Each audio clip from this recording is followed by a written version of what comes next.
किसी भी प्रकार के बदलाव के प्रति सहज होना सीखिए। लेखक ने इस किताब की प्रेरणा बाइबल में लिखी उस कहावत से ली है जिसका अर्थ ये है कि अगर इंसान अपनी अमीरी या अपनी पोजीशन में घमंड रखता है तो उसके लिए जन्नत का रास्ता मुश्किल है, क्योंकि परमात्मा जो चाहे इस धरती पर वही होता है। वो चाहे तो ऊंट भी सुई के छेद से पार हो सकता है। इस कहावत में जीसस क्राइस्ट ने ये बताना चाहा है कि कभी भी कुछ भी बदल सकता है, सब परमात्मा की मर्जी है। तो इंसान को हर बदलाव के लिए हमेशा तैयार रहना चाहिए। जीसस क्राइस्ट की इस बात को और आसान और दिलचस्प तरीके से समझाने के लिए लेखक ने एक कहानी का सहारा लिया है। लेखक की इस कहानी में 4 पात्र हैं जो भूल भुलैया में रहते हैं। उन पात्रों में से 2 छोटे चूहे हैं जिनका नाम स्निफ और स्करी है, और 2 छोटे इंसान जिनका नाम हेम और हाव है। इस कहानी में ये चारों अपने लिए खाने की तलाश में भटकते रहते हैं। अपनी यात्रा के दौरान उन्हें कई उतार चढ़ावों का सामना करना पड़ता है। तो इस कहानी के माध्यम से लेखक ने जीवन में आने वाले उतार चढ़ावों से डील करने के ऐसे ट्रिक्स बताए हैं जो आपके लिए काफी फायदेमंद हो सकते हैं। और आप सीखेंगे कि जीवन में आने वाले बड़े से बड़े बदलाव के लिए आप खुद को कैसे तैयार करें, कैसे आप एक छोटे से चूहे की ट्रिक्स को अपने जीवन में अपना करके जीवन में आने वाली कई परेशानियों से निजात पा सकते हैं, कैसे आप अपने गोल को पहले से निर्धारित करके उसकी ओर बढ़ने का रास्ता और आसान कर सकते हैं। लेसन 1, सफलता के रास्ते में आने वाली कठिनाइयों के बारे में ज्यादा न सोचे। लेखक कहते हैं कि इंसान की ये प्रवृत्ति होती है कि वो जरूरत से कुछ ज्यादा ही सोचता है। ऐसा करने से उसका समय और एनर्जी दोनों ही बर्बाद होते हैं। अपनी कहानी के जरिए लेखक कहते हैं कि जिस तरह 2 छोटे चूहे स्निफ और स्करी बस अपना खाना ढूंढने में लगे रहते हैं, और जब उन्हें किसी जगह पर खाना नहीं मिलता तो बस चुप करके उसे किसी और जगह पर ढूंढने चल पड़ते हैं, वैसे ही इंसान को बस अपने लक्ष्य की ओर बढ़ते रहना चाहिए। और अगर लक्ष्य ना प्राप्त हो तो दुख और अफसोस करने में समय ना बर्बाद करते हुए लक्ष्य पाने के अगले रास्ते पर चल पड़ना चाहिए। इस कहानी में लेखक ने बताया है कि चूहे बड़ी ही आसानी से अपनी विफलता को भुलाकर अगला कदम उठाते हैं, जबकि हेम और हाव अपनी विफलता के बाद काफी समय अफसोस करने में लगा देते हैं और ये सोचने लगते हैं कि शायद कभी सफलता उनके हाथ नहीं लगेगी। तो हम भी इस कहानी के हेम और हाव की तरह अपनी असफलता को अपना भाग्य मानकर कोशिश करना छोड़ देते हैं, जबकि सच तो ये है कि किस्मत बदलना हमारे अपने ही हाथ में होता है। दूसरा लेसन, अगर आप सफलता के शिखर पर हैं, तो उसका घमंड न करें, क्योंकि स्थिति भी बदल सकती है, तो बुरे वक्त के लिए भी तैयार रहे। लेखक कहते हैं कि बदलाव प्रकृति का एक नियम है और वो आज नहीं तो कल आना ही है। तो अगर इंसान इसके लिए पहले से तैयार रहे तो आगे आने वाले बदलावों और समस्याओं से आसानी से निपटा जा सकता है। लेकिन अक्सर सफलता के नशे में व्यक्ति ये भूल जाता है कि वक्त कभी भी बदल सकता है, जैसे कि हेम और हाव के साथ हुआ। जब उन्हें चीज मिला तो उन्हें लगा कि अब ये उनका है और इसे उनसे कोई नहीं ले सकता, और फिर अचानक एक सुबह जब वो उठे तो चीज गायब था। इसके विपरीत स्निफ और स्करी ये समझते थे कि चीज उनके हाथों से कभी भी जा सकता है, इसीलिए वो उस पर हमेशा नजर रखते थे। इस घटना के जरिए लेखक बताना चाहते हैं कि हमें भी स्निफ और स्करी की तरह सफलता पर घमंड न करते हुए हमेशा चौकन्ना रहना चाहिए, ताकि कहीं हमारे हाथ से हमारी सफलता ना फिसल जाए। इसीलिए वो उस पर हमेशा नजर रखते थे। तो इस घटना के जरिए लेखक बताना चाहते हैं कि हमें भी स्निफ और स्करी की तरह सफलता पर घमंड ना करते हुए हमेशा चौकन्ना रहना चाहिए, ताकि कहीं हमारे हाथ से हमारी सफलता ना फिसल जाए।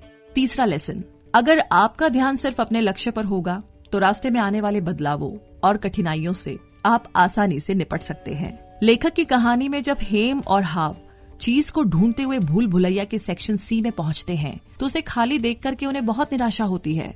बहुत भूखे होने के बावजूद भी वो नए रास्तों पर चीज खोजने में डरते हैं।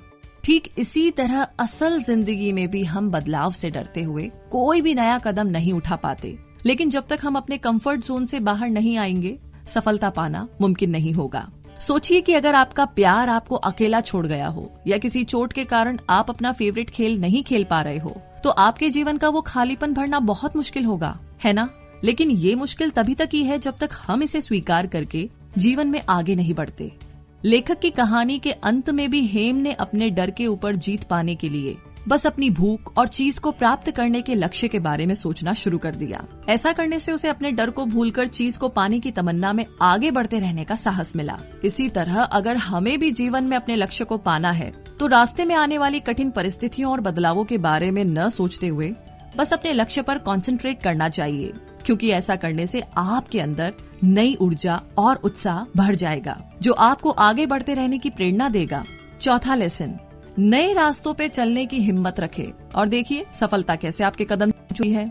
अपने लक्ष्य को ध्यान में रखकर हाव उसे पाने के लिए आगे बढ़ता गया, जबकि हेम आने वाले खतरों से डरा हुआ, भूखा प्यासा वहीं पर रुका रहा। अपने सफर के दौरान हाव को बहुत से नए नए एक्सपीरियंस मिले, जिसने उसके साहस और उत्साह को और भी बढ़ा दिया और उसे ये एहसास हुआ कि सफर पे चलने का डर तब तक ही होता है जब तक हम पहला कदम नहीं उठाते, उसके बाद सब आसान लगने लगता है। इस कहानी के हेम की तरह हम भी जीवन में आने वाले बदलावों से जितना डरते रहेंगे उतनी ही सफलता की राह हमसे दूर होती जाएगी। इसके विपरीत अगर हम हाव की तरह हिम्मत रखकर पहला कदम उठा लेंगे तो सफलता खुद ब खुद ही आपको मिल जाएगी।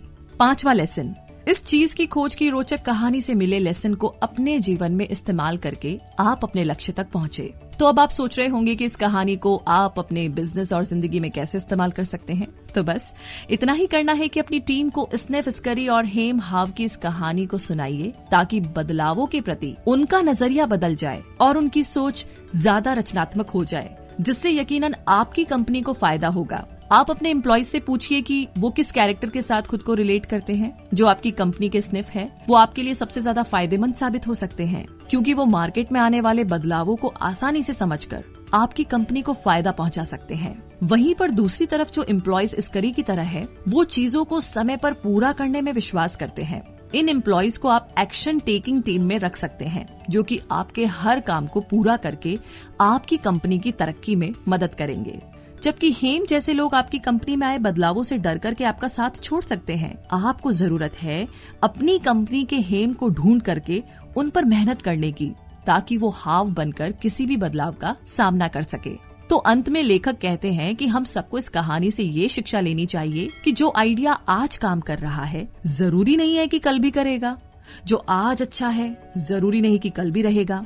इसीलिए हमें हमेशा अपने दिल और दिमाग के दरवाजों को खोलकर अपने आसपास की दुनिया में आए बदलावों के अनुसार ढल जाना चाहिए, नहीं तो हम पीछे छूट जाएंगे और दुनिया आगे निकल जाएगी। इसीलिए याद रखिए कि चाहे कोई चीज कितनी भी अच्छी हो, हमें हमेशा नई चुनौतियों और नए मौकों की तलाश करते रहना चाहिए, क्योंकि वक्त के साथ बदलना बहुत जरूरी है।